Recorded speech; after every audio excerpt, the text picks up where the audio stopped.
Hi, this is Jody. Welcome back to my book review. I have just a little one today, a little but goodie.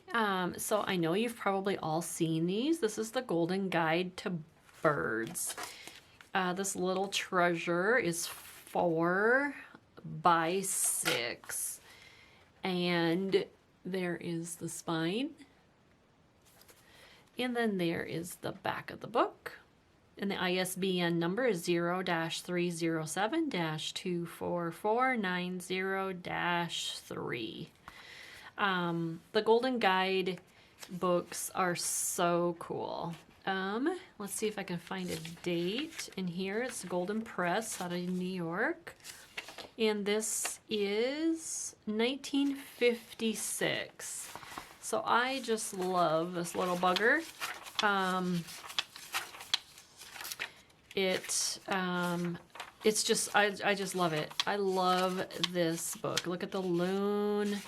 The illustrations are just beautiful, vibrant colors. All different types of birds and waterfowl. And the scene that it's with the bird is what's so unique too. So it just not only just shows the bird, like some books, this has a background with it. Like, look at that.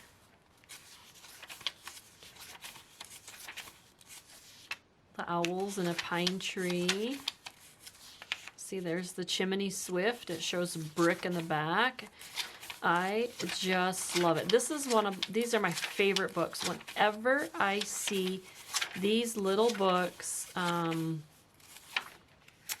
anywhere, garage sale, thrift store, anywhere, I pick them up because they are just fantastic.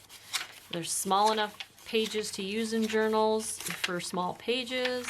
You can cut them out for journaling cards, tags, whatever your little heart desires with these gorgeous little books.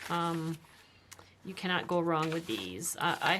There's so many. They make the birds, the flowers, stones, gems, minerals, weather. They have a ton of them.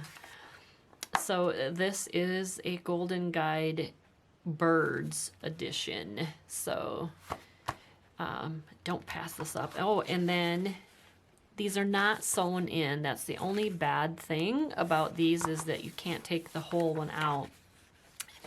There are an older edition that I have, even though this is 1956. I have one that's a hardcover that is sewn in, and you can take the entire page out. So that's even a better bonus. All right, thank you so much for joining me. All right, bye.